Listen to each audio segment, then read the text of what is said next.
Have multiple forms with lots of data?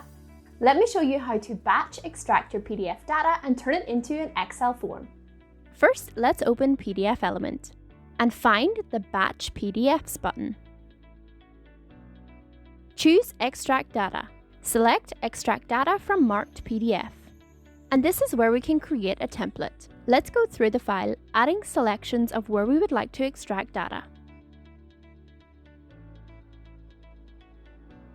Now that we have a template, we can apply this to all of our files. So let's add multiple files.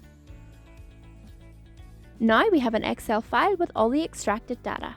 But you may notice the horizontal layout may not be the best for viewing. So let's change that to vertical distribution. We can do that really easily by copying the selected area and paste using the transpose option.